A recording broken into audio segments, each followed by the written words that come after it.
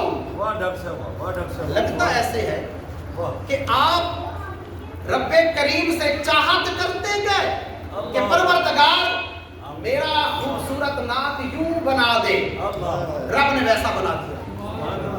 خواہش کی پروردگار میرے رخسار انور یوں بنا، میری چمکتی ہوئی آنکھیں خوبصورت یوں بنا، میری سعادت بھری پیشانی یوں بنا، میری مبارک داڑھی یوں بنا، میرے مبارک لب یوں بنا، میری مبارک زبان یوں بنا، میرے مبارک دانت یوں بنا.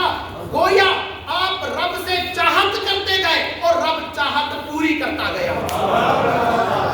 کأنکا قد خلقتا کما تشاء. حضور نے کوئی انکار نہیں. پتا چلا حضور نے گویا خود فرمائی، گویا حضور نے خود فرمایا ہاں ہاں حسان تم صحیح کہہ رہے ہو، میں جیسے خوبصورت بننا چاہتا تھا میرے رب نے ویسے بنا دیا. کأنکا قد خلقتا. بلکہ اعلیٰ حضرت نے یہاں ایک شعر لکھا. جس وقت پوچھا گیا نا کہ حضرت یوسف علیہ السلام کا حسن بڑا مشہور ہے، حضور کا حسن بھی کیا ایسا ہے؟ کوئی ایسی بات، کوئی ایسا قصہ ان کے حسن پر تو قرآن مجید گواہ ہے کہ مصر کی عورتوں نے انگلیاں کاٹ ڈالی. حضور کے حسن پر کوئی ایسی بات ہے، کوئی ایسی مثال ہے؟ اللہ اللہ. ہو سکتا ہے کہ یہ بات میرے آقا سے بھی پوچھی گئی ہو. میرے آقا نے بھی ارشاد فرمایا اخی یوسف ملیح وانا صبیح. اخی یوسف صبیح وانا ملیح. فرمایا میرا بھائی یوسف وہ تیز روشنی والا تھا، اللہ وہ صبح جیسی روشنی والا تھا، وہ سورج جیسی روشنی والا تھا، لیکن ہمارا چہرہ انور نمکین ہے، چاند جیسا ہے، جو دیکھتا ہے مگن ہو جاتا ہے۔ لیکن حسن یوسف کو جو دیکھتا تھا تاب ہمیں جو دیکھتا ہے گم ہو جاتا ہے۔ اعلیٰ حضرت نے یہاں اپنے قلم کو جنبش دی۔ اعلیٰ حضرت کہتے ہیں، اعلیٰ حضرت بھی تو پھر اعلیٰ حضرت کہتے ہیں حسن یوسف پہ کٹی مصر میں انگشت زنا، حسن یوسف پہ کٹی مصر میں انگشت زنا، سر کٹاتے ہیں تیرے نام پہ مردانے عرب۔ لطف نہیں آیا، ذرا مقابلہ کروں، لطف نہیں آیا، لکھنے والے اعلیٰ حضرت ہیں، سبحان اللہ، اعلیٰ حضرت۔ ملک سخن کی شاہی تم کو رضا مسلم، جس سمت آ گئے ہو سکے بٹھا دیے۔ اعلیٰ حضرت کا شعر ہے، ذرا سمجھیے، وہ کہہ رہے ہیں حسن یوسف پہ کٹی، کاٹی نہیں کٹی، بس ان عورتوں کی نگاہ پڑی تو ان کی انگلیاں کٹ گئی۔ حسن یوسف پہ کٹی، ادھر جب بات کی نا کہتے ہیں کٹاتے ہیں، وہاں کٹی، یہاں کٹاتے ہیں، وہاں غیر ارادی طور پر، یہاں ارادے سے، یہاں ارادے سے، کٹی نہیں کٹاتے ہیں۔ اللہ اکبر۔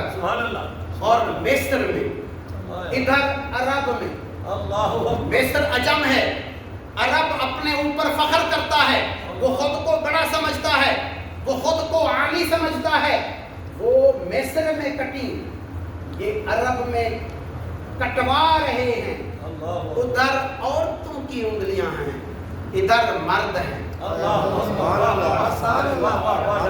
ادھر عورتیں کمزور ہوتی ہیں، وہ ان کو تو جو چیز دیکھتی ہیں پسند آ جاتی ہے، ادھر مرد ہیں، آسانی سے بکتے نہیں، اور پھر ہیں بھی عرب، وہ مصر کی ہیں، یہ عرب کی ہیں۔ ذرا تقابل دیکھیے، حسن یوسف پہ کٹی مصر میں انگشت زنا، ارے وہ تو انگلیاں کٹ رہی ہیں، یہاں گردنیں کٹ رہی ہیں، وہ انگلیاں کٹ گئی، یہاں گردنیں پیش کی جا رہی ہیں کہ حضور پر کاٹو۔ اور پھر دیکھیے وہاں ہے حسن یوسف پہ، وہاں ہے حسن یوسف پہ، یہاں نام پر، تیرے نام پر، ابھی حسن تک تو بات پہنچی ہی نہیں۔